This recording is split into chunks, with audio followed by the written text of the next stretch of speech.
ఏంటిది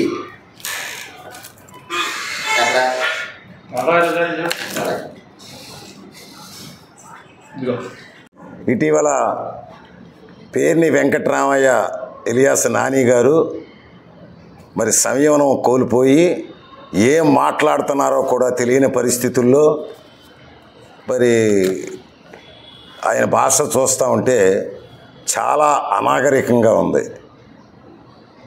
అసలు ఈయన 15 సంవత్సరాలు శాసనసభ్యుడిగా ప్రాతినిధ్యం వహించాడు. బాబు నాని దాంట్లో మంత్రిగా ఎలగబెట్టావు. బంబరు నియోజకవర్గానికి నువ్వు ప్రతినిధిగా ప్రజాప్రతినిధిగా నువ్వు చేసింది ఈసన్ మాత్రం ఒక్కటి చెప్పు చాలు. తెలుగుదేశం పార్టీ అధికారంలోకి వచ్చిన తర్వాత బ్రాహ్మణయ్య గారి టైంలో కానీ, వడ్డీ రంగారావు టైంలో కానీ, నరసింహారావు టైంలో కానీ, ఇవాళ కొల్లూరు రవీంద్ర హయాంలో కానీ బంబర్ అభివృద్ధి ఖచ్చితంగా మేము చెబుతాం. దీనికి కాదని నువ్వు చెప్పగలవా?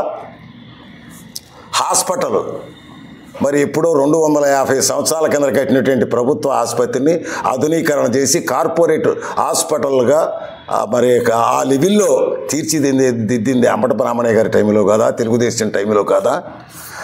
తరగటూరు సమ్మర్ స్టోరేజ్ ట్యాంక్ బంబర్ ప్రజల అవసరాలను నీటి భవిష్యత్ కాలాన్ని దృష్టిలో పెట్టుకుని వడ్డీ రంగారావు హయాంలో నందమూరి తారక రామారావు గారు మరి అది నిర్మాణం చేస్తే మీరు ఏం చేశారు? అసలు ఎక్కడికి పోయారు? మరి అంతేకాదు బంబర్కి ప్రతిష్టతో కూడినటువంటి సెంట్రల్ పబ్లిక్ స్కూల్ తీసుకొచ్చింది ఎవరో? నడకుదురు నరసింహారావు కాదా? తెలుగుదేశం హయాం కాదా?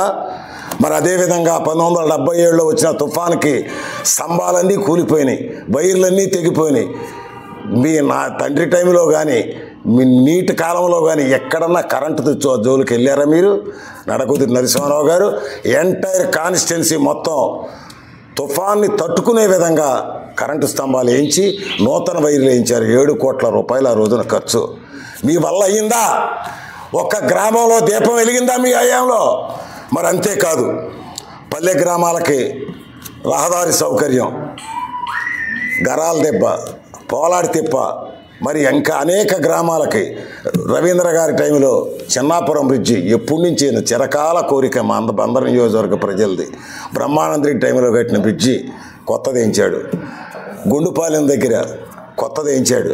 మరి అదేవిధంగా మోడీ ఇవన్నీ కూడా వేదవద తాళపాలెం పల్లెపాలెంలో వంతెన నిర్మిస్తే నీ హయాంలో కనీసం అప్రోచ్ ఛాన్స్ లేకపోయావు. నువ్వా బంబర్ నియోజకవర్గం గురించి మాట్లాడేది? ఒక్కటి చెప్పు నువ్వు చేసింది. మరి అదేవిధంగా రోడ్లు ఇక నువ్వు చేసింది కూడా చెప్తా నేను. ఏమిటా అంటే కొల్లు రవీంద్ర గారి హయాంలో ప్రారంభించిన పోర్టు పని ఆపు చేయించావు. అదేవిధంగా G+3 ఇళ్ళు కట్టిస్తే దాన్ని ఆపు చేయించావు. మరి అదేవిధంగా గోసంఘం మరి అక్కడ విద్యార్థులు ఆడుకోవటానికి స్టేడియం నిర్మాణం చేస్తే దానిని ఆపేశావు. నీది రికార్డు అంతా ఆపటమే తప్ప బంబర్ నియోజకవర్గానికి ఎన్నుకున్న ప్రజలకి నువ్వు ఏమాత్రం చేయలే. సిగ్గు లేదు కొల్లు రవీంద్ర గురించి మాట్లాడటానికి. ఖచ్చితంగా ఆయన యొక్క ఇది అభివృద్ధి ఈ రోజున కనపడుతుంది. నువ్వేం చేసావు? సెంట్రల్ లైటింగ్ పెట్టి మరి గ్రీనరీ సృష్టిస్తే నీ మోక జగన్ మోక నీ మోక కలిపి ఆ చెట్లు నరికిచ్చావు. నేను చెప్పిన పనులన్నీ పోర్టు నిర్మాణం ఆపిచ్చావు. మళ్ళీ తిరిగి వాళ్ళు ప్రారంభించి బంబరుకి ఆశాదీపమైనటువంటి బంబర్ పోర్టుని త్వరితగతిన పూర్తి చేయడానికి కొల్లు రవీంద్ర స్టెప్స్ తీసుకుంటున్నాడు. తద్వారా నిరుద్యోగులందరికీ ఉపాధి అవకాశాలు కలిగించే ప్రయత్నం చేస్తున్నాడు. అది ప్రజాప్రతినిధి అంటే. నీలాగా ఇక నువ్వు సాధించింది ఏమంటే అంటే గోడౌన్స్. ఏం గోడౌన్ అనేది? ఆయన సొంత గోడౌను. పొలాలు ఎక్కడ పడితే అక్కడ బ్రాందీ షాపులు పెట్టించి నీకు అల్లుడో మరి తమ్ముడో ఎవడో వాళ్ళతో చేయించావు. ఇవాళ నువ్వు సిగ్గుందా అసలు మాట్లాడటానికి? ఏం చేస్తున్నాడు కొల్లు రవీంద్ర? ఎక్కడ సచ్చాడు? దొంగ బ్రాందీ దొంగ సరుకని నువ్వేగా, దానికి మూల పురుషుడికి నువ్వేగా, నీ ఇబ్రహీంపట్నం జోగి రమేషేగా, మీరేగా. గుర్తు మర్చిపోయావా? ఎక్సైజ్ ఆఫీస్ మీద దాడి చేసి నీ అనునాయుడి బ్రాందీ షాపులో సరుకులు సీజ్ చేసి కల్తీ అంటూ తీసుకెళ్తే ఆఫీస్కి వెళ్ళి నీ బండారం బయటపడకుండా ఆ శాంపిల్స్ రాకుండా మరి ఇవన్నీ చేసింది ఎవరో? కొల్లు రవీంద్ర పట్టుకోకపోతే ఇవాళ ఈ దొంగ సారాదే దొంగ బ్రాందీ షాపులది లింకే కదిలేదు కాదు. ఆయన నేతృత్వంలోనే ఎక్సైజ్ శాఖ మంత్రిగా సమర్థవంతంగా పనిచేసి ఇవాళ సౌత్ ఆఫ్రికా కానించి మూలాలు పట్టుకున్న ఘనత ఎక్సైజ్ మంత్రిదే. నీ వల్ల అయిందా? మీరు చేసేదల్లా ఏంటంటే ప్రభుత్వాన్ని అప్రతిష్ట పాలు చేయాలి, మేము చేయలేని పనులు నీళ్ళు చేస్తున్నారని చెప్పి ఎక్కడికక్కడ దొంగదారులు ఎదుక్కొని దొంగ పనులు చేయటం అదొక్కటే మీకు చేతయింది. దయచేసి ఇటువంటి పిచ్చి ప్రేలాపలు పేలమాక. ప్రజలందరూ గమనిస్తున్నారు. ఎక్కడ చచ్చావు రవీంద్ర అంటావా నువ్వు? చంద్రబాబుని పవన్ కళ్యాణ్ని విమర్శిస్తావా? ఆ స్థాయి అనేది ఈడు కొంపదీసి ఏమన్నా జగన్మోహన్ రెడ్డి భారతి ఇద్దరు జైలుకి వెళ్ళిపోతారు. రాష్ట్ర వైఎస్ఆర్సీపీకి అధ్యక్షుడు కావాలనే ఏదన్నా కమిట్మెంట్ ఏమన్నా ఉందా? లేకపోతే ఆశపడుతున్నావా?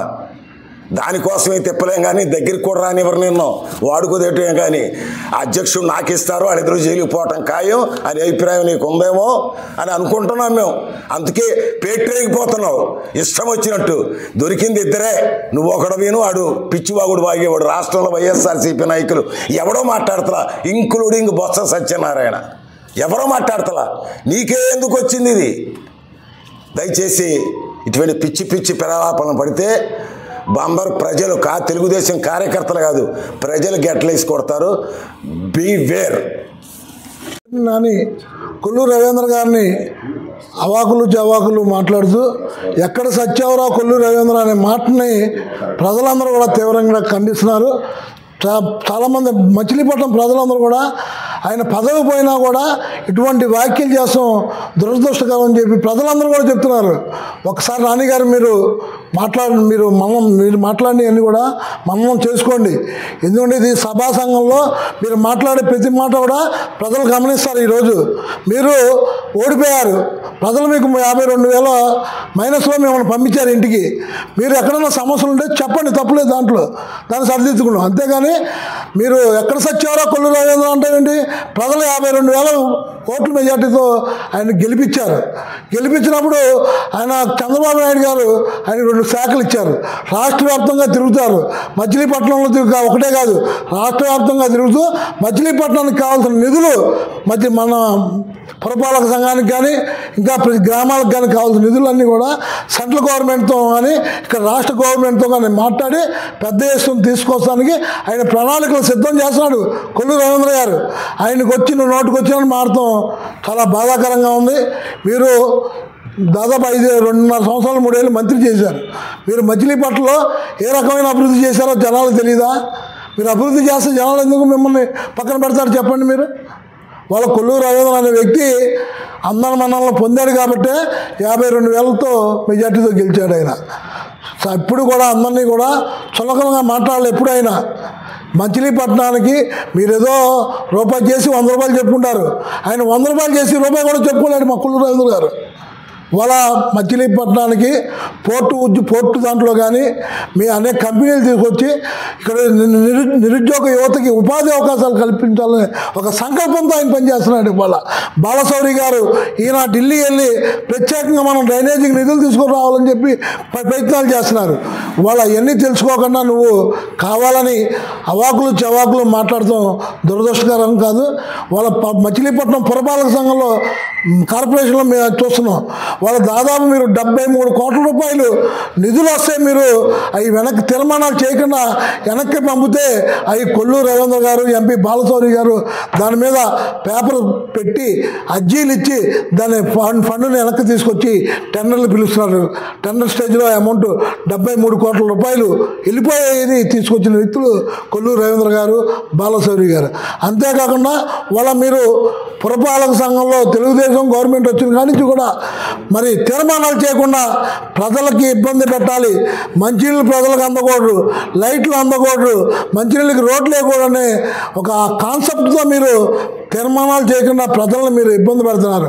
ప్రజలకు అన్నీ కూడా గమనిస్తున్నారు. ఇవాళ మన కమిషనర్ గారు పవర్కి 10 లక్షల రూపాయలు ఉంటుంది. ఆ 10 లక్షల రూపాయల్లో ఆయన కొన్ని కార్యక్రమాలు చేస్తున్నారు. లేకపోతే జనాలన్నీ పన్నులు కట్టిన జనాలు ఎంత ఇబ్బంది పెట్టేవాళ్ళు.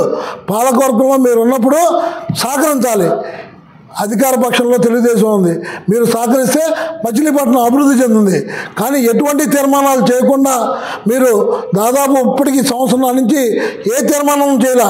పట్టాభి సీతారామయ్య గారు ఆంధ్ర బ్యాంకు వ్యవస్థాపకుడు, ఆయన పేరు మీద 40 కోట్ల రూపాయలు మరి యూనియన్ బ్యాంక్ వాళ్ళు ఇస్తే ఫౌండేషన్ ట్రస్ట్ పెట్టి చాలామందికి కుట్టు మిషన్లు, సెల్ రిపేర్ నేర్పిస్తాం, అట్లా ఎలక్ట్రిషియన్ రిపేర్ నేర్పిస్తాం, అనేక రకాలుగా చేతి వృత్తులు నేర్పే కార్యక్రమాలు చేస్తానికి కూడా మీరు దాన్ని అడ్డగించి ఇంతవరకు తీర్మానం చేయకుండా ఇబ్బంది పెడుతున్నారంటే మీకు అభివృద్ధి మీద ఎటువంటి కాంక్ష ఉందో ప్రజలందరూ కూడా అవగాహన ఉంది. గతంలో మన ఎంపీ బాలశౌరి గారు తెచ్చిన నిధులు కూడా మీరు ఆఫ్ చేసి ఆయన ఇబ్బందులు పెట్టిందని కూడా ప్రజలందరూ కూడా మర్చిపోలేదు. వాళ్ళ కొల్లూరు రవీంద్ర గారి మీద మీరు ఏదో మాట్లాడితే ఆయన ఎటువంటి వ్యక్తి అనేది ప్రజలందరికీ కూడా తెలుసు. దయచేసి మీరు ఆయన మీద మాట్లాడిన మాటలన్నీ కూడా విరమించుకోవాలని చెప్పి కూడా మేము డిమాండ్ చేస్తున్నాం. మీ సలహాలు మంచిగా ఇవ్వండి. మచిలీపట్నం అభివృద్ధికి ప్రతిపక్షంగా మీ సలహాలు ఇవ్వండి, మేము తీసుకున్నాం. అంతేగాని మా రవీంద్ర గారి మీద బుర్ర చల్లుతాం, మా రవీంద్ర గారు వ్యాపారాలు చేసుకున్నాం. రవీంద్ర గారు వ్యాపారాలు చేసుకోకపోతే ఏం చేస్తాడు? వ్యాపారాలు చేసుకోకుండా జనాల దగ్గర దోచేయమంటావా ఏంటి? రవీంద్ర గారికి వ్యాపారాలు ఉన్నాయి ఆల్రెడీ. వాళ్ళ మామగారి పౌండీలు కానీ, వాళ్ళ మామగారు ఇచ్చిన మిల్లు, నాన్నగారు ఇచ్చిన మిల్లు కానీ పౌండీలు కానీ ఉన్నాయి. అవన్నీ కూడా లోన్ తీసుకొచ్చి బ్యాంకులో అవన్నీ రిపేర్ చేసుకుని దాన్ని అభివృద్ధి చేసుకున్నారు. వ్యాపారాలు చేయొద్దంటారా మీరు? నాన్నగారు చెప్పండి. మీరు కొల్లూరు రవీంద్ర గారు వ్యాపారాలు చేయొద్దంటారా? వ్యాపారాలు చేయకుండా ఎలా బతుకుతారు చెప్పండి?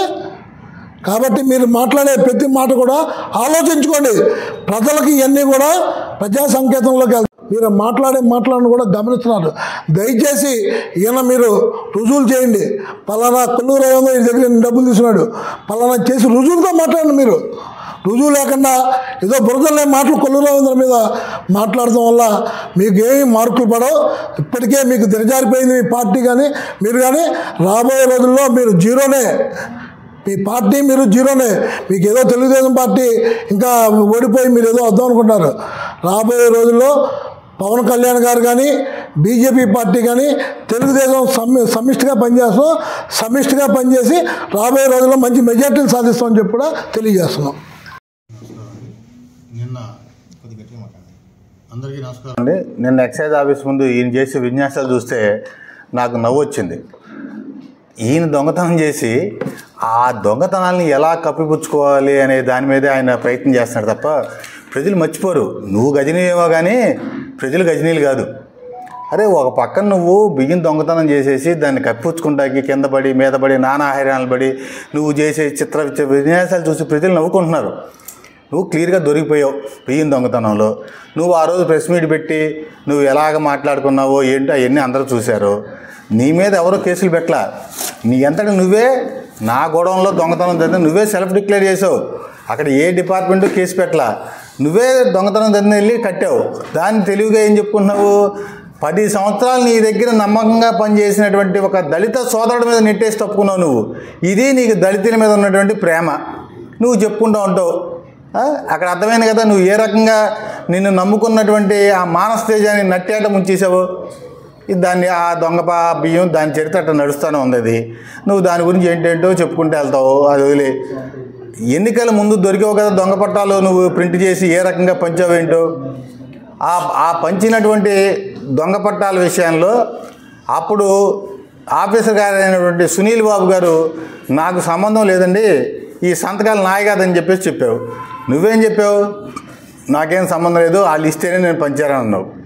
అక్కడ దళిత సోదరుని ముంచేసావు. నువ్వు పెట్టమన్న తోడల్లా ఆయనతో సంతకాలు పెట్టుకుని ఆయన్ని ముంచేసావు.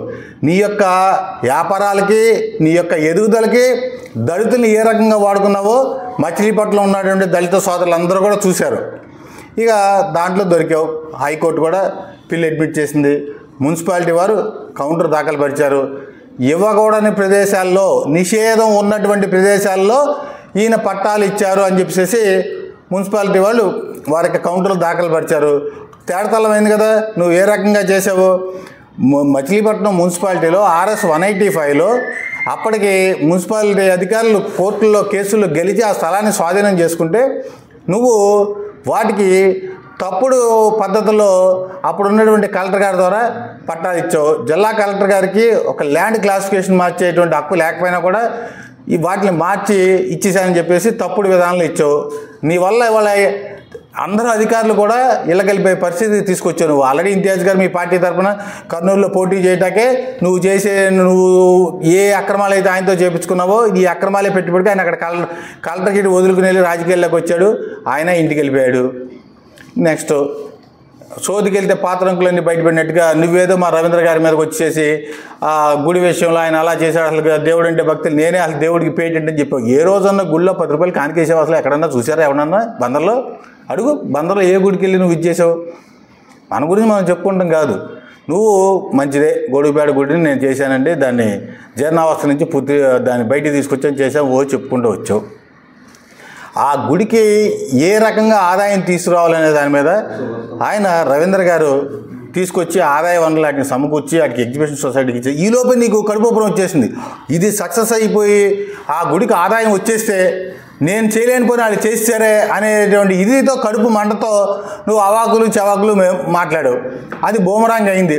దాంతో నువ్వు గుళ్ళని ఏ రకంగా దోచుతున్నావో బందర్ ప్రజలందరికీ మొన్న చక్కగా చెప్పాం. అయ్యా మీరు రంగనాయక స్వామి గుళ్ళని ఎలాగ దోచేసుకున్నారు? ఇప్పుడు కమ్యూనిస్టు ఆధ్వర్యంలో పేదలు అందరూ కూడా ఇళ్ల పట్టాలు ఇవ్వండి, మాకు ఇళ్ల పట్టాలు ఇప్పించండి. ఆ దేవుడి చెరువు పక్కన ఉన్నటువంటి కాశీ విశ్వేశ్వరస్వామి భూములు, రంగనాయక స్వామి భూములు ఉన్నాయి, ఆ భూముల్లో మాకు ఇళ్ల పట్టాలు ఇప్పించమని అడిగారు. పేదవారు అడగడంలో తప్పే ఉంది. టౌన్కు దగ్గరగా పట్టాలు ఇప్పించమని అడిగారు. వాళ్ళేమి ఆక్యుపై చేసుకున్నాను కదే, ఒక పెద్ద ర్యాలీగా పొజిషన్గా కమ్యూనిస్టు వారి ఆధ్వర్యంలో పేదలంతా కూడా ఒక ర్యాలీ చేశారు పట్టాలు ఇవ్వండి అని. నువ్వు ఏం చేయాలి? నువ్వు ఆ రోజు వాళ్ళందరికీ హామీలు ఇచ్చావుగా, నేను వస్తే చించేస్తాను పొడి చేస్తానని వచ్చావు. 2004లో అధికారంలోకి వచ్చావు. వచ్చినప్పుడు మీరేం చేయాలి? ఇదిగో ఈ పేదలందరి కోరిక కూడా ఈ భూములు కావాలని అడుగుతున్నారు. ఈ భూముల్ని మార్కెట్ రేటుకి ప్రభుత్వం ద్వారా మీరు కొనిపించి వాటిల్లో పట్టాలు ఇచ్చుంటే నీ గొప్పతనం నిలబడేది, నీ లెగసీ గురించి చెప్పుకునేవాళ్ళు. మరి వాళ్ళ 3 స్తంభాల దగ్గర నుంచి బయలుదేరితే మందులగూడెం కానీ పమ్మలగూడెం కానీ ఇవన్నీ కూడా ఇళ్ల స్థలాలు ఇచ్చింది ఎవరు? తెలుగుదేశం ప్రభుత్వం హయాంలోనే ఇచ్చారు. నువ్వు ఇచ్చిన ఈ పొజిషన్లు అయ్యి దొంగయ్యే. పేదవాడు ఎప్పుడు కూడా నీ చుట్టూ తిరుగుతూనే ఉండాలి. వాడికి సమస్య అనేది ఉంటేనే నీ దగ్గరికి వస్తారు. సమస్య లేకుండా చేస్తే కానీ నీ దగ్గర రారు. కాబట్టి నిత్యం వాళ్ళని సమస్యల వల్ల పెట్టి నువ్వు ఎందుకు ఇదిగో ఓడిపోయావు? ఇప్పటికన్నా పునరాలించుకోలేవు. అసలు ఎందుకు నువ్వు పునఃసమీక్ష చేసుకోవు? నా విధానాల వల్ల కదా నేను ఇట్లా ఓడిపోయానని చెప్పేసి ఎందుకు చేసుకోవు? ఇంకా బహిరంగంగా వచ్చేసి తగుదనమా అని చెప్పేసి ఆ విజ్ఞత కోల్పోయి ఏదో 4 మాస్ డైలాగులు వేస్తే నీ పక్కన నీ చెంచాగిరిలో నవ్వించుకుంటే సరిపోయింది అన్నావా? ఎందుకు నీకు 52,000 మైనస్ వచ్చింది నీ కొడుక్కి? నువ్వు చేసిన విధానాల వల్లే. మీరేమన్నా గుళ్ళు కట్టారా, గోపురాలు కట్టారా? సొంత డబ్బులతో ప్రజల ఆస్తులు దోచు తిని పెరిగావు. నువ్వు ఎదిగిన క్రమంలోనే అందరూ అలాగే ఉంటారనుకుంటే ఎట్లాగూ? నువ్వు తెలుసో తెలియదో నువ్వు పుట్టక ముందు నుంచే వాళ్ళు కొల్లు సుబ్బారావు గారు వాళ్ళు ఇన్కమ్ ట్యాక్స్ ఎస్ఎస్సీలు వాళ్ళు మచిలీపట్నానికి పారిశ్రామికంగా మచిలీపట్నంలో ఏ రోజున అసలు ఇప్పుడు వాళ్ళు ఏమన్నా మరి ఆ రోజుల్లో వాళ్ళ ఫౌండరీల కోసం వాళ్ళు చేసే మిషనరీ తయారు చేసుకోవడం కోసం ఆర్డర్లు తీసుకున్న కోసం ప్రశాంతి లాడ్జ్లో ఒకళ్ళు 15 రోజులు 20 రోజులు ఉండేవాడు. కావాలంటే వెళ్ళి అడగండి, పెద్దవాళ్ళని వెళ్ళి ఇది నిజమా కాదా అని చెప్పని అడగండి. ఆ రకంగా వాళ్ళు పారిశ్రామికంగా వ్యాపారాలు చేసుకుంటూ మీకు ఏ వ్యాపారం ఉందో ఒక్కరోజు చెప్పబోయాయంటే ఒక్కరోజు చెప్పలేవు కదా. నీ బహిరంగ వ్యాపారం ఏం చేసావు? ఎకరాలు చేపల చెరువులు వచ్చినాయి, ఎకరాలు వ్యవసాయ భూములు కొన్నారు. మరి ఇంకా కరెక్ట్గా ఇన్ఫర్మేషన్ తెలియపోవడం వల్ల నేను సరిగ్గా చెప్పలేకపోతున్నాను. ఎండకుదురులో సుమారుగా మరి మీరు 30 ఎకరాలు 25 ఎకరాలు చెరువులు ఉన్నాయి. మరి ఎక్కడి నుంచి వచ్చినాయి మీకు ఇంతంత ఆస్తులు? షార్ట్ పీరియడ్లో ఎలా సంపాదించుకుంటున్నారు? ఇవన్నీ క్వశ్చన్ చేసేవాళ్ళు లేరు. మిమ్మల్ని మీ పేరుని కొంటారు, 3 ఎకరాలు 10 ఎకరాలు కొంటారు, మీ భార్య గారి పేరు మీద కొంటారు, మీ అమ్మగారి పేరు మీద కొంటారు, మీ మామగారి పేరు మీద కొంటారు, మీ తోడల గారి పేరు మీద కొంటారు, తోడల గారి భార్య పేరు మీద కొంటారు. నీ కుటుంబం ఆర్థిక స్వావలంబన ఇంత షార్ట్ పీరియడ్లో ఇన్ని రెట్లు పెరిగినప్పుడు ఆ మంత్రం ఏంటో, ఆ రహస్యం ఏంటో మా అందరికీ కూడా చెబితే మేము కూడా యువతను తీసుకొచ్చి మీ యొక్క పెరుగుదలని వాళ్ళందరికీ ఒక లెసన్ లాగా పెట్టి వాళ్ళందరికీ చెప్పి యువత అందరికీ ఇదిగో పేరుని వారి కుటుంబం ఎదుగుదల అని ఒక పెద్ద వేసి చార్ట్ లాగా ప్రిపేర్ చేసి 1999 ఆయన పోటీ చేసినప్పుడు ఎంత 2004లో ఆయన క్యాష్ అని 20,000. మరి ఇన్ని రకాలుగా ఇవాళ ఆయన ఎంత ఆస్తులు ఉన్నాయి? ఇవాళ బ్రాండెడ్ లగ్జరీ కార్లో తిరిగే స్థాయి కార్లు వెళ్ళిపోయారు. ఇక్కడ ఉండే డఫా కార్లు తిరుగుతారు. వీరు హైదరాబాద్ వెళ్తే వీరు బెంజులు, వీరు రేంజ్లు అవన్నీ వేరు. మరి ఇక్కడేమో ఏదో తెలియదండి. మరి ఇక్కడ కూడా తక్కువ కార్లు ఏమి లేవే, మంచి మంచి కార్లు అని పెడుతూ మరి ఇవన్నీ ఎవరో కార్లు పెట్టి ఎవరో పేరు మీద పెట్టి తిరగడం ఎందుకు? నువ్వే బినామీ, అసలు పద్దానికి బినామీ పేర్లో తిరగడమే. దమ్ముగా చెప్పు ఇది నాది అని. ఇన్ని రకాలుగా నీ ముడ్డు కింద అంత నల్ల మచ్చలు పెట్టుకుని ఈ ప్రజలు చర్చించుకోవట్లేదు అనుకుంటారా? నిరంతరం అందరూ చర్చించుకుంటారు. నువ్వు ఏం చేసావు? ఎంతసేపు కూడా ఎదుటివాడి ఆర్థిక మూలాలను దెబ్బకొట్టడం, వాళ్ళ భయభ్రాంతులు గురి చేయటం. దీనివల్ల ఏమైందంటే బందరు ప్రజలు స్వేచ్ఛగా మాట్లాడుకునే హక్కు కూడా కోల్పోయారు. బడ్డికోడి దగ్గర ఇవాళ వాళ్ళ స్వేచ్ఛగా వాళ్ళ తెలుగుదేశం పార్టీ కనుక ఏదైనా తప్పు చేస్తే బహిరంగంగా ప్రజలు ఏంటంటే ఇలా చేశారని చెప్పేసి అడిగే పరిస్థితి ఉంది.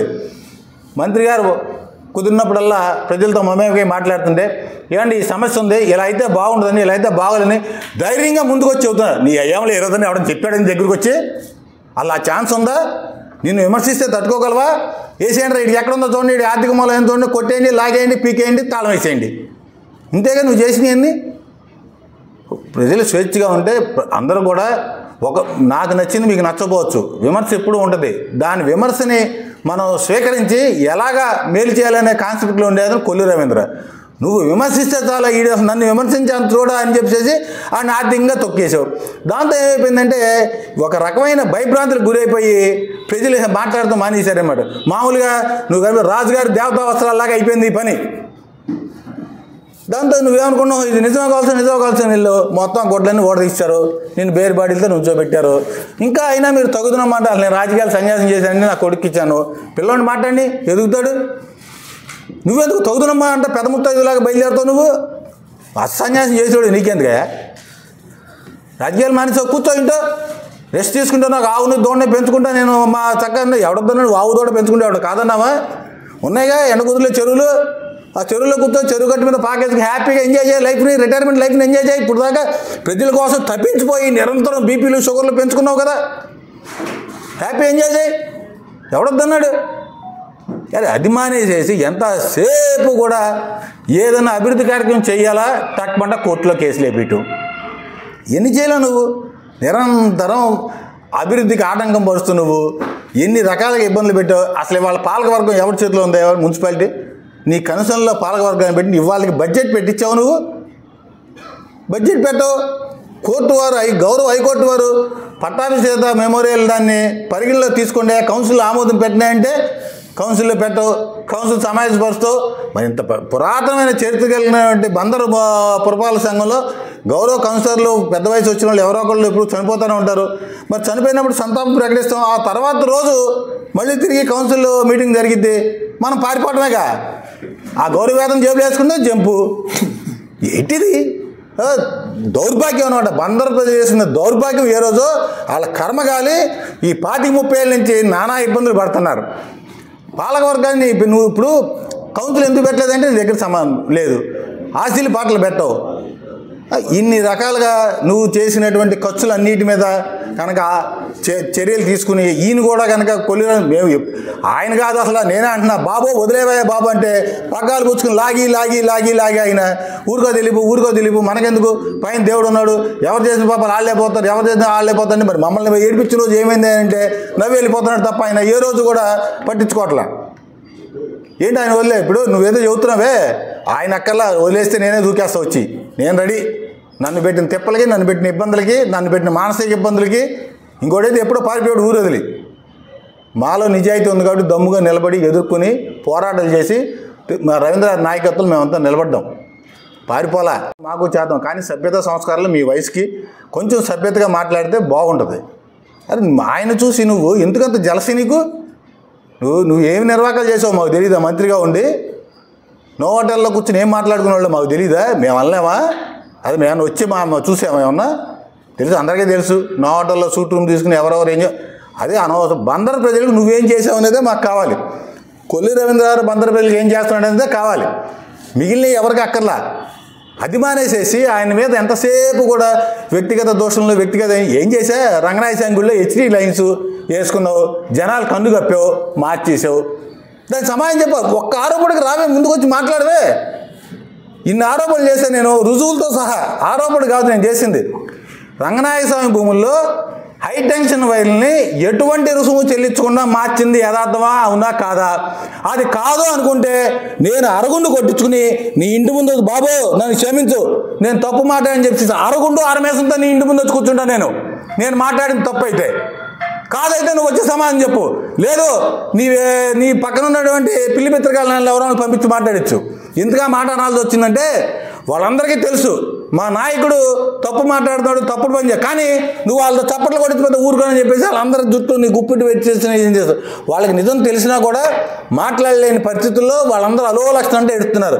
నువ్వు గ్రాంట్లు లేకుండా, టెండర్లు లేకుండా పనులు చేపించి వాళ్ళని ఏ రకంగా ఏడిపించావో మా జిల్లా పరిషత్ సెంటర్లో ఎవరిని అడిగినా నీ బాధితుడి గురించి కథలుగా చెప్పుకున్నారు. ఆస్తులు అమ్మేసుకుని ఆయన ఎట్టా ఉండేవాడు, ఇవాళ ఎట్టా అయిపోయాడు ఏంటంటే ఆ జిల్లా పరిషత్ సెంటర్లో, వలంతపాలెం సెంటర్లో, గాంధీనగరం, బ్రహ్మపురం ఏరియాలు అడిగితే కథలుగా చెప్పుకుంటున్నారు ఆయన గురించి, ఆయన పడిన ఇబ్బందులు, ఆయన వాళ్ళు ఎదుర్కొన్న ఆర్థిక ఇబ్బందుల గురించి. నీ కార్యకర్తలు నువ్వు వాదుకో, మా గురించి నువ్వేం చెప్పక్కర్లా.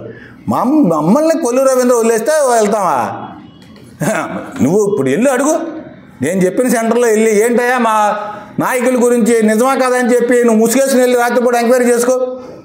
పొంగాలుగా చెబుతున్నారు నీ గురించి. నిన్ను నమ్ముకున్నాడు ఎట్టా నాశనం అయిపోయాడు, మింగలేడు, కక్కలేడు, మామూలు పరిస్థితి లేదన్నమాట వాళ్ళ పరిస్థితి. నిన్ను నమ్ముకుని అవతల మీద బుద్ధ మీద తుపాకులు పెట్టి కాల్చావు. ఇవాళ వాళ్ళు ఏదో మా బలం అనుకున్నారు, ఇవాళ అనుభవిస్తున్నారు అందరూ కూడా.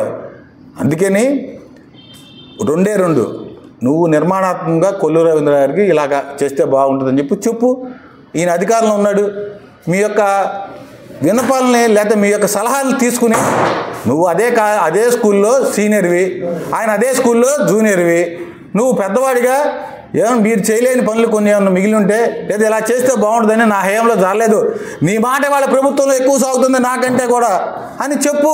రవీంద్ర గారు మీకు వాళ్ళు ఎక్కువ ఇన్ఫ్లుయెన్స్ ఉంది గవర్నమెంట్లో, ఇలాగ చేస్తే బాగుంటుంది, ఇలాగ వెళ్దామని చెప్పేసి అసలు ఏ రోజన్నా నువ్వు సలహా ఇచ్చావా?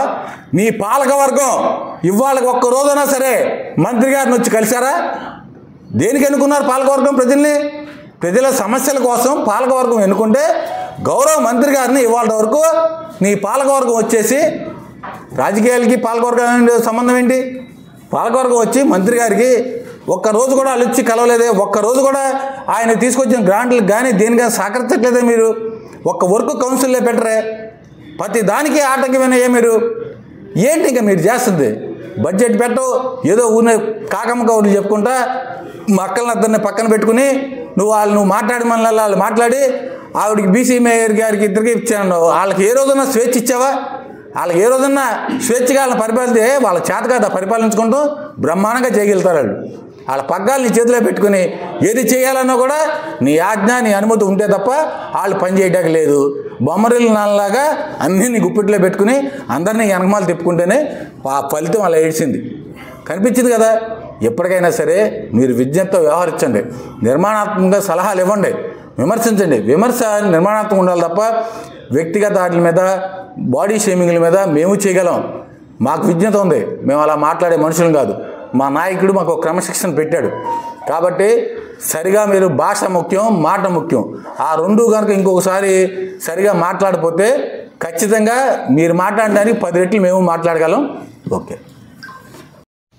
నిన్న పేర్ని నాన్నగారు ఎక్సైజ్ ఆఫీస్కి వెళ్ళి చాలా పకడ్బందీగా, అంటే మనం ఒక చోటకి వెళ్ళి వ్యవహారం చేసేప్పుడు ఎంతైతే ముందు ప్లాన్ చేస్తామో ఆ ప్రకారంగా ఎక్సైజ్ కల్తీ మద్యం అనేది తయారు చేసింది వాళ్ళే.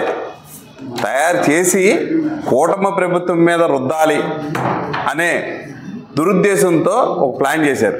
ఎందుకంటే నిన్న పొద్దున ఎక్సైజ్ మద్యం కల్తీ మద్యం అని చెప్పి వితిన్ 3 గంటల్లో ఆయన వెళ్ళి అందరిలో రాష్ట్రంలో ఎక్కడా లేని విధంగా ఈయన వెళ్ళిపోయి ఎక్సైజ్ మద్యం దగ్గర ధర్నా పెట్టారు. అంటే ప్రీ ప్లాన్గా ఒక ప్లానింగ్ ప్రకారంగా చేసిన విషయం అది.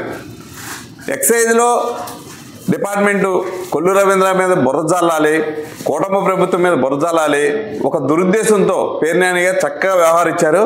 దానికి ఎక్సైజ్ శాఖ డిపార్ట్మెంట్, ఎన్టీఆర్ డిపార్ట్మెంట్ ఇక్కడ 24 గంటలు కాదు 12 గంటల లోపే ఎవరైతే నిందితులు ఉన్నారో జోగి రమేష్ అనుచరులు తీసుకొచ్చి రికార్డుగా ఆన్ రికార్డుగా, ఎందుకంటే ఇవాళ ఒక విషయాన్ని పబ్లిక్ మీడియాలో చెప్తున్నారంటే ఎవిడెన్స్ లేనిదే ఏమాత్రం చెప్పరు. ఎందుకంటే కాల్ డేటా ఏదైతే మాట్లాడారో, ఎక్కడైతే రూమ్ తీసుకుండో తయారు చేసిన విధానం కాడి నుంచి వాళ్ళ కాల్ డేటాలు, వీళ్ళు మాట్లాడింది, వీళ్ళకి ఆర్థికంగా ఇబ్బంది అయితే వాళ్ళు సెటిల్ చేసింది అన్నీ కూడా పకడ్బందీగా తీసుకొచ్చి ఇవాళ క్లియర్ కట్గా చేసిన వాళ్ళు ఎక్సైజ్ డిపార్ట్మెంట్ వాళ్ళకి ప్రత్యేకంగా ధన్యవాదాలు. ఎందుకంటే కేవలం కూటమి ప్రభుత్వం మీద నింద వేయాలి, వీళ్ళని అబాసపాలు చేయాలనే ఉద్దేశంతో పేర్నాని గారు వ్యూహంగా వ్యవహరించారు. ఎందుకంటే బురజల్దంలో పేర్నాని గారు ఎంత సిద్ధాసలో ఒకే ఒక విషయం నా విషయంలో చెప్తానండి. స్థానిక రామాయపేట సెంటర్లో మచిలీపట్నంలో ఉన్న బడ్డీ కొట్లన్నీ తీసేయడం వల్ల డ్రైనేజీ మీద ఉన్నాయో, ఆ రోజు రామాయపేటలో జ్యూస్ షాప్కి ఇన్ఛార్జికి డబ్బులు ఇచ్చేసి చేసుకుంటే పని అయిపోద్ది, అధికారులు డబ్బులు ఇచ్చేస్తే పని అయిపోద్ది, ఆ రోజు వ్యాక్ చేశారు ఆయన. కానీ నేను ఆ రోజు మాట్లాడిన కారణం ఏంటంటే బందర్ మొత్తం కూడా తీస్తున్నారు, మనం దాన్ని విభేదించకూడదని ఒక మంచి ఉద్దేశంతో నేను చేయలే. పేర్నాని గారు ఇదే మీకు చెప్తున్నా, నేను రామాయపేట సెంటర్లో ఉన్న వ్యక్తిని, నేను అక్కడ పుట్టిన వ్యక్తినే. నేను కనుక రామాయపేట సెంటర్లో మీకు నాకు ఇద్దరికి ఒక రామాయపేటలో వినాయకుడు ఉంది, నేను ప్రమాణం చేస్తా, ఒక్క రూపాయి అయినా సరే నేను తీసుకున్నానంటే మీరు రండి ప్రమాణం చేయండి. అంత దారుణంగా మీరు బురదలుతారు ఎదురోళ్ళ మీద. ఈ కేవలం ఇది ఒక నిదర్శనం. ఇంకా పర్టికులర్గా నేనే, నా గురించి మీడియాలో కూడా మీరు మాట్లాడారు, ఇన్ఛార్జ్, ఆ వార్డు ఇన్ఛార్జ్ నేనే. ఎందుకంటే అంత దారుణంగా మీరు రూపాయి తిన్నారని ఆ రోజు మాట్లాడబడ కారణం మచిలీపట్నం ఎంటైర్ మొత్తం కూడా బడ్డీ కొట్లు తీస్తున్నారు అనే ఉద్దేశంతో మనం ఏం మాట్లాడుకుని ఉంది. ఈ రోజు నేను చెప్తున్నా, బురద చల్లాలంటే మీ తర్వాతే. నిన్న ఎక్సైజ్ డిపార్ట్మెంట్లో కనీసం పొద్దున్న 9-10 జరిగిన దానికి 11 మీరు వెళ్ళి ధర్నా పెట్టారంటే 2 గంటలు 3 గంటలు ధర్నా పెట్టారంటే ఒక ప్లాన్గా చేసిన పద్ధతి ఇది. కేవలం ఏంటంటే కొల్లు రవీంద్ర గారు మచిలీపట్నం బీచ్ ఫెస్టివల్ రాష్ట్రమే కాకుండా దేశం మొత్తం చెప్పుకునే విధంగా ఆయన బీచ్ ఫెస్టివల్ ఏర్పాటు చేశారు. అదే ఆయన మీద బుర్ర చల్లాలి, ఆయన అభివృద్ధికి ఆటంకం కలిగించాలనుకున్నారు. అది మాత్రం ఎటువంటి పరిస్థితి జరగదు. ఎందుకంటే ఆయన అహర్నిశలో మీరన్నా ఏమన్నా ఒక క్షణం లేట్ అవ్వచ్చు, కానీ మచిలీపట్నం అభివృద్ధికి మాత్రం ఆయన ముందంజలో ఉంటారు. అలాగే మొన్న మీరు కార్యకర్తల గురించి మాట్లాడారు. తెలుగుదేశం పార్టీ వ్యవస్థాపకులు నందమూరి తారక రామారావు గారు ఆయన పెట్టిన ముహూర్త బలం అంటే ఏ కార్యకర్త కష్టం వచ్చినా కానీ ఆడి లోపల మింగుంటారు తప్ప ఎదుటివాడి మీద బాధపడ్డండి. మీరేదో కార్యకర్తలు కోసేసి ఆయన అది అసంభవమైన మాట. మీ పార్టీలో ఉంటుందేమో కానీ తెలుగుదేశం పార్టీ మాత్రం మేము చూసాం. మేము 2014లో తెలుగుదేశం పార్టీలోకి వచ్చాం. ఎన్నో ఇబ్బందులు పెట్టారు, ఏ రోజుగా భయపడలా బాధపడలా. పైన భగవంతుడు చూస్తాడనే ఉద్దేశంతో మేము ఈ రోజు కూడా వెయిట్ చేసి వస్తాం తప్ప ఒక్క మాట తప్పుడు మాట కూడా ఎక్కడ మాట్లాడాం. కార్యకర్తలను కించపరిచి మాట్లాడతాం చాలా తప్పది. పేర్నాని గారికి ఈ విషయం సందర్భంగా తెలియజేస్తున్నాను. నిన్న బందరు వైసీపీ పార్టీకి ఇన్ఛార్జో లేకపోతే ఇక్కడ ప్రతిపక్ష నాయకుడు లేకపోతే రాజకీయ సన్యాసం తీసుకుని పక్కన కూర్చున్న మనిషి తన పాత్ర ఏంటో కూడా తెలియని పరిస్థితుల్లో ఉన్న ఇక్కడ మాజీ ఎమ్మెల్యే మాజీ మంత్రి కూడా పేర్నాని నిన్న ఎక్సైజ్ ఆఫీస్ మీద కొంచెం అటు ఇటుగా దాడి చేసినట్లుగా అక్కడికి వెళ్ళి అత్యంత నాటకీయంగా అంటం కంటే వెటకారానికి బ్రాండ్ అంబాసిడర్ ఇక్కడ ఉన్న ఈ పేర్నాని అతను మాట్లాడుతున్న మాటలు చూస్తుంటే నిజంగా బందరు ప్రజలు అనుకుంటున్నారు ఇటువంటి వాడినా మనం 3 సార్లు ఎమ్మెల్యేని చేసి బరాయించడమే కాకుండా మేం చేసిన ఈ తప్పు వల్లే కదా ఇలాంటి దుర్మార్గుడు మంత్రి కూడా అయ్యి బందర్నే కాకుండా రాష్ట్రంలో చాలామందిని వేధించి చాలామంది ఆస్తులు లాక్కునే పరిస్థితి కల్పించింది మేము చేసిన తప్పు వల్లే కదా అని చెప్పి ముక్కును వేలేసుకుంటున్నారు పేర్నాని. ఇంకేదో గొప్పగా చెప్తున్నావు, ఎక్సైజ్ మంత్రి చచ్చాడా అంటున్నావు. ఎక్సైజ్ మంత్రి ఎక్కడికి వెళ్ళా, మీ 5 సంవత్సరాలు మీ ప్రభుత్వంలో మీ భాగోతాలన్నిటిని తవ్వి బయటికి తెస్తున్నాడు. ఇక్కడే కాదు విదేశాల్లో ఉన్నట్లు కూడా లాక్కొస్తున్నాడు ఆయన. నువ్వేం కంగారు పడ, మాకు ఇక్కడితో అయిపోయింది అనుకోవద్దు. నువ్వు కానీ నీ అనుచరులు కానీ నీ తోటి నాయకులు కానీ రాష్ట్ర ప్రజల్ని నకిలీ మద్యంతో చీప్ లెక్కర్లతో మీరు ఎన్ని లక్షల కుటుంబాలను నాశనం చేశారో అది అందరికీ తెలుసు. దాన్ని అంతటినీ తవ్వి బయటకు తీసే పనిలోనే మా మంత్రి గారు నువ్వేదో చచ్చాడో ఎక్కడో ఉన్నాడన్న ఎక్సైజ్ మంత్రి గారు అదే పనిలో ఉన్నాడు. అవన్నీ బయటకు వస్తేనే ఆయన నువ్వేదో చెప్తున్నావు, మొత్తం అంతా ఆయనకు అనుసరణలో నడుస్తుంది అంటున్నావు. ఆయనకు అనుసరణలో నడిస్తే ఇదంతా బయటకు వచ్చే పరిస్థితి లేదే, ఈ కుంభకోణం బయటికి రాదుగా. మీ వాళ్ళే చెప్పారు నిన్న. దాని మూలం ఎక్కడుంది? జోగి రమేష్ దగ్గర ఉంది. వెంటనే బయటకు వచ్చింది. ఇలాంటివన్నీ బయటకు వచ్చే పరిస్థితులు ఇంకా ఉన్నాయి. బందర్ గురించి ఏదో గొప్ప మాటలు చెప్తున్నావు, ఇక్కడ ఏదో నకిలీ మద్యం ఉందని చెప్పి. మీ వైసీపీ నకిలీ మద్యం నుంచి లక్షలాది మంది ప్రజల్ని కాపాడింది మా నాయకుడు కొల్లు రవీంద్ర. మేము దమ్ముగా చెప్తాం అది.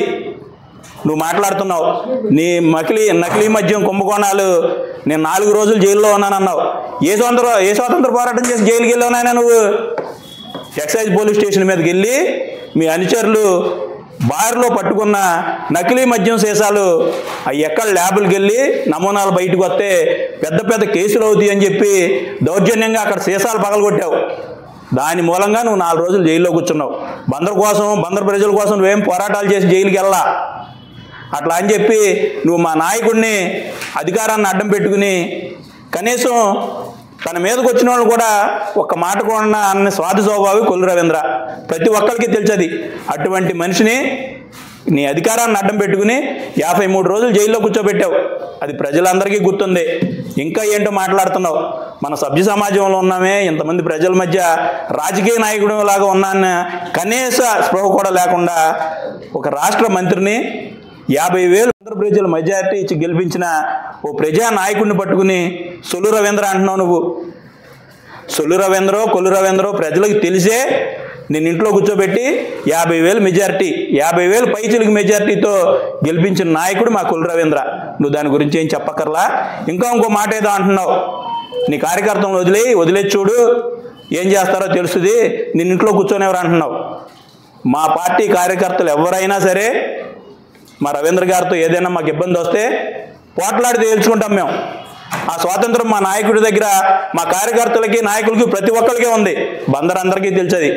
మీ నాయకులు కానీ కార్యకర్తలు కానీ నాయకుల దాకా వెళ్ళావు. నీ కుడి ఎడం భుజాలు ఉన్నాయి.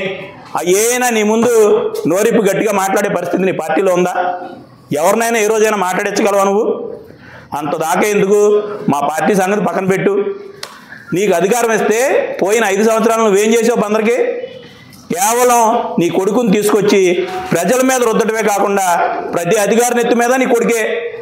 మున్సిపల్ ఆఫీస్ గురించి ఏదో మాట్లాడుతున్నావు నువ్వు. 5 సంవత్సరాలు నీ కొడుకు రాజ్యమేగా మున్సిపల్ ఆఫీస్లో. ఇందాకడ మా దిలీప్ గారు చెప్పారు, 2 బీసీ మహిళలకు ఇచ్చావు నువ్వు.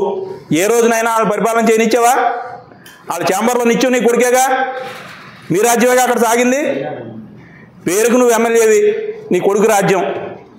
అందుకే ప్రజలే అనుకోవడం కంటే కూడా నీ కార్యకర్తలు మీ నాయకులే నీ అమ్మాయి బాబుని భరించాం, ఈయన్ని భరించాం, తర్వాత ఈ బుడ్డను తీసుకొచ్చి మన ఎత్తి మీద ఎక్కించారు అని చెప్పి మీ కార్యకర్తలు అందరూ రోడ్లు ఎక్కారుగా. 5 ఏళ్ళు ఏమి నీకు వినపడలా. ఆ ఫలితం ఎలక్షన్లో చూసావు. ఇంకా ఏదో కక్ష సాధింపుల గురించి మాట్లాడతావు. ఆ యశ్వంత్ని ఏం చేశావు నువ్వు అధికారాన్ని అడ్డం పెట్టుకుని? అప్పుడు అయ్యో పాపం అనిపించలా అతను చూసి? విశ్వబ్రహ్మణ కాలనీలో ఏం చేశావు? నీ అధికారం ఉందనేగా రౌడీయాజం అంతా చేసింది నువ్వు. ఇవన్నీ మర్చిపోయి గురువింద కింద ఉన్న నలుపు నాకు కనపడట్లేదు, నేను ఎర్రగా ఉన్నానంటదంట. ఆ ఎరుపు అంతా దిగిపోయింది నాన్న. నీవు చేసిన అరాచకాలు దుర్మార్గాలు పూర్తిగా నల్ల రంగు కప్పుకొని ప్రజలందరికీ కనపడుతున్నాయి.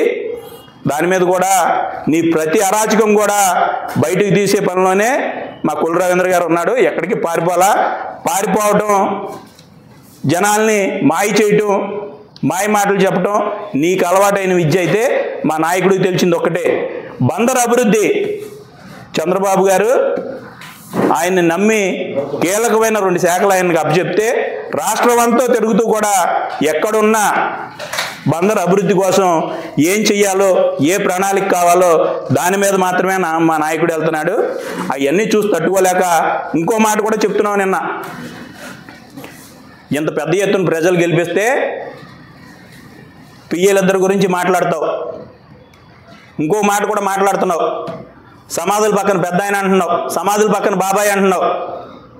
ఆ సమాధుల పక్కన బాబాయి తెల్లారేపాటికి నీ కొడుకుని తీసుకొచ్చి ప్రజల మీద ఎక్కించినట్టుగా అప్పటికప్పుడే అధికారం చూసేం రాలా. తెలుగుదేశం పార్టీ పుట్టినప్పటి నుంచి కూడా బందర్ నియోజకవర్గంలో ఆరోగ్యాన్ని సైతం లెక్క చేయకుండా కుటుంబాలని వ్యాపారాలను కూడా పక్కన పెట్టి పార్టీ కోసం ప్రజల కోసం పనిచేసే మనిషి నువ్వు చెప్పిన ఆ సమాధులు చేర్చి పక్కన బాబాయ్. ఆ బాబాయే నీ తండ్రికి ఆ రోజు ఇబ్బంది పడే పరిస్థితి ఉంటే ఒక ఎమ్మెల్యేగా మంత్రిగా చేసిన నీ తండ్రికి సీఎం రైలుకి బండి ఇప్పించింది కూడా ఆ సమాధుల పక్కన బాబాయే. నిన్నటి రోజులు మర్చిపో మాకు. కొల్లు రవీంద్రను పట్టుకుని కలెక్షన్ కింగ్ అంటున్నావు. నిజమే, మా నాయకుడు కలెక్షన్ కింగే. దేంట్లో కలెక్షన్ కింగ్? బందర్కి ఎక్కడి నుంచి నిధులు తీసుకురావాలి, ఏ విధంగా అభివృద్ధి చేయాలనే దాని మీద నిత్యం ఆ కలెక్షన్లోనే ఉంటాడు మా నాయకుడు. నీకు అక్కడ 10,000 చదరపు గజాలు అంటున్నావు, ఇక్కడ మార్కెట్లో అపార్ట్మెంట్ అంటున్నావు. ఎక్కడి నుంచి వస్తుంది డబ్బు అంటున్నావు. బందరు ప్రజలకి బందరు పాత చరిత్రలో నీకు తెలియకపోయినా పెద్ద పెద్ద వయసు ఉన్నవాళ్ళు ముసలోళ్ళు ఉన్నారు అని అడుగు. కొల్లు రవీంద్ర గారు తండ్రి గారు కొల్లు సుబ్బారావు గారు అంటే 5 రాష్ట్రాల్లో వ్యాపారం చేశాడు ఆయన. అందరికీ తెలుసు. మన పక్కన ఉన్న తెలంగాణ కానీ, ఒరిస్సా కానీ, ఆంధ్రాలో కానీ, కర్ణాటకలో కానీ, తమిళనాడులో కానీ కొల్లు సుబ్బారావు గారు ఫౌండరీ నుంచి వచ్చిన సామాన్ల కోసం రైస్ మిల్లర్స్ ఇంతకుముందు మా వాళ్ళు చెప్పినట్లుగా ప్రశాంత్ లాడ్జిలో 15 రోజులు 20 రోజులు పడిగాపులు పడి ఇక్కడ కూర్చునేవాళ్ళు. ఆ స్థాయి మా నాయకుడి కుటుంబాన్ని. నువ్వే వ్యాపారాలు చేసి 100 ఎకరాలు సంపాదించావు. ఆ 100 ఎకరాల సంగతి పక్కన పెట్టి నీకు వస్తున్న జీతం ఎంత? నిన్న కాక మొన్న నీ బియ్యం దొంగతనంలో ప్రభుత్వానికి ఎంత చెల్లించావు నువ్వు? నీకు 24 గంటల్లో 1,70,00,000 1,80,00,000 రూపాయలు బ్యాంకులు రుణాలు ఇచ్చినాయి అంటే నీ పరపతి ఏంటి? ఎన్ని వందల కోట్ల రూపాయలు ఆస్తులు సంపాదించావు నువ్వు?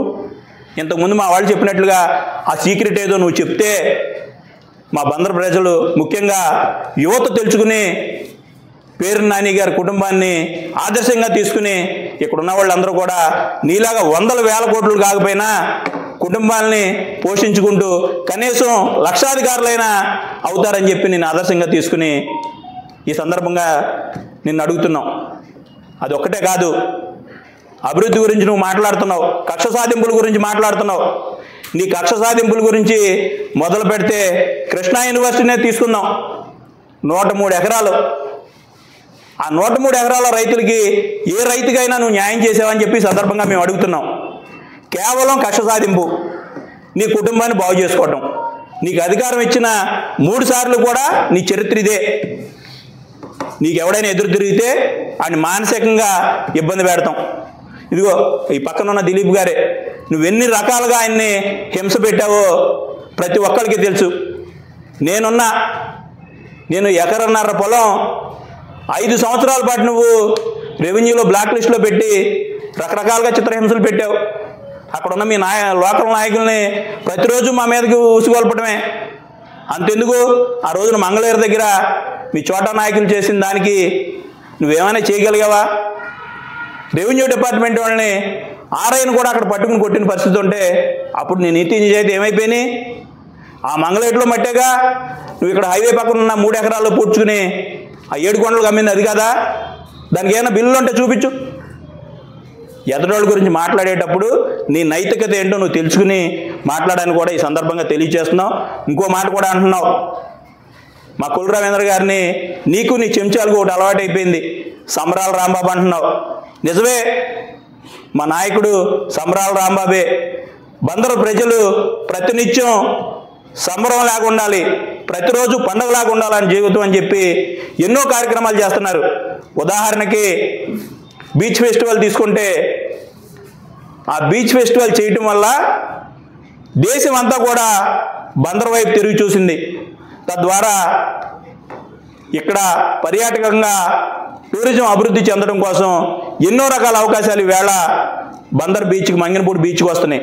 అంతేకాకుండా దాన్ని ఆదర్శంగా తీసుకుని మొన్న జరిగిన విజయవాడ దసరా ఉత్సవాలు ఎంత గ్రాండ్గా జరిగినాయో కూడా ప్రతి ఒక్కరికి తెలిసిందే. అక్కడ నాయకులందరూ కూడా మా కొల్లు రవీంద్ర గారు మచిలీపట్నంలో బీచ్ ఫెస్టివల్ చేశారు.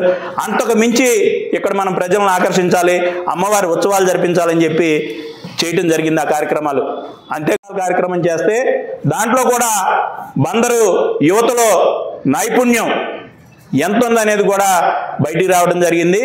నీలాగా ప్రజలు అధికారం ఇస్తే దాన్ని కుటుంబం కోసమో స్వలాభం కోసమో నీకు నచ్చని వాళ్ళ మీద కక్ష సాధించడం కోసం నువ్వు ఉపయోగిస్తే, మా నాయకుడు కొల్లు రవీంద్ర గారు బందరు అభివృద్ధి కోసం మాత్రమే ప్రజలు ఇచ్చిన అధికారాన్ని ఉపయోగిస్తూ నిరంతరం బందర్ అభివృద్ధి కోసమే మన నాయకుడు పనిచేస్తున్నాడని కూడా తెలియజేస్తున్నాం. అంతేకాకుండా పెద్ద డప్పాలు కొడుతున్నావు. నేను 20,000 పట్టాలు ఇచ్చాను జనానికి అంటున్నావు.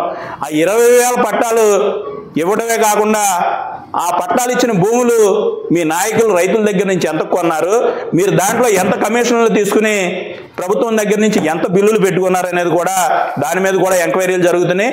అంతేకాకుండా దాంట్లో మీరు మట్టి పోడ్చడం ద్వారా ఎన్ని కోట్ల రూపాయలు కుంభకోణం చేశారా కూడా తొందరలోనే అవి కూడా బయటకు వస్తాయి. నువ్వు ఇచ్చిన 20,000 పట్టాల్లో ఎన్ని ఇళ్ళు కట్టారు? దమ్ముగా మాట్లాడదాం రా. ఈవేళ తిప్పు కొడితే 400-500 ఇళ్ళు మొత్తం కలిపి. అంటే అటువంటి చోట నువ్వు ప్రజలకు ఇళ్ళు ఇచ్చావు, స్థలాలు ఇచ్చావు ఇళ్ళు కట్టుకోమని. నీ పార్టీ ఆఫీస్ కట్టుకోవడానికి మాత్రం బందర్ నడిపొట్టిన 100 కోట్ల రూపాయలు స్థలం కావాలి. అక్కడ ఇమీడియట్గా నువ్వు పార్టీ ఆఫీస్ కట్టేస్తావు. అదే బందర్ కోసం బందర్కి ఎంతో పేరును తీసుకొచ్చిన మహానుభావుడు ఆంధ్ర బ్యాంక్ వ్యవస్థాపకుడు భోగరాజు పట్టాభి సీతారామయ్య గారు మెమోరియల్ ట్రస్ట్ భవనం కట్టడానికి నీ పార్టీ ఆఫీస్ పక్కన స్థలమే, దాంట్లో అనుమతులు ఇవ్వడానికి మాత్రం నీకు మనసు రాదు. ఏంటంటే దానికి కారణం నీ టైంలో ఎంపీ చేసిన బాలశౌరి గారు దానికోసం కృషి చేశాడు. ఇంకెవ్వరికి పేరు రాకూడదు, ఇంకెవ్వడో పని చేయకూడదు, ఎంతసేపు నీ కుటుంబమే. నీ కుటుంబం తప్పితే బందర్లో ఇంకో నాయకుడు కనపడకూడదు. నువ్వు ఇన్ని సొల్లు కౌరులు చెప్తున్నావు, మా నాయకుడిని సొల్లు రవీంద్ర అంటున్నావు. నీ సొల్లు కౌరులు పక్కన పెట్టి ఏ రోజైనా నువ్వు 3 సార్లు ఇక్కడ ఎమ్మెల్యేగా ఉన్నావు. నీతో పాటు పనిచేసిన ఎంపీతో ఒక్క రోజునైనా సమన్వయంతో నువ్వు బందర్ అభివృద్ధి కోసం పనిచేసావా? ఇక్కడ ఎవరినైనా ఏ రోజైనా రానిచ్చావా? ఇలాంటివన్నీ గుర్తుపెట్టుకుని అభివృద్ధి గురించి నువ్వు మాట్లాడితే బందరు ప్రజలు నవ్వుతున్నారు. నాని అభివృద్ధి గురించి కానీ అవినీతి గురించి కానీ మాట్లాడే నైతిక అర్హత నీకు లేదు. ఇంకో విషయం కూడా చెప్తా. నిన్న ఎక్సైజ్ ఆఫీస్ దగ్గర అంత హడావిడి చేసావుగా. మా కొల్లు రవీంద్ర గారు ఎక్సైజ్ని ఆయన గుప్పిట్లో పెట్టుకుని మద్యం వ్యాపారాన్ని ఆయన గుప్పిట్లో పెట్టుకోవాలనుకుంటే బందర్లోని అనుచరులు ఇక్కడ వైన్ షాపులు నిర్వహిస్తారా? బందర్లో మద్య వ్యాపారం ఎవరిదైనా చెప్పు ముందు, మిగిలినవన్నీ తర్వాత మాట్లాడుకుందాం. నీ సొల్లు మాటలు నీ సొల్లు కవర్లు మానేసి కొల్లు రవీంద్రని సొల్లు రవీంద్ర అంటున్నావు. మాకు నైతికత ఉంది, నిన్ను అట్లా మాట్లాడడం. నీ గురించి ప్రజలు ఏం మాట్లాడుతున్నారో నీ చెవులు పడే ఉంటే ఆ మాటలన్నీ ప్రజలే చెప్తారు. మా నాయకుడిని బందర్లో కాకుండా బయట ఎక్కడికి వెళ్ళినా కానీ గౌరవంగా చూస్తారు. బందరు చుట్టుపక్కల నిన్ను ఏ విధంగా మాట్లాడుతున్నారో నువ్వు సోషల్ మీడియాలో చూసుకునే ఉంటావు.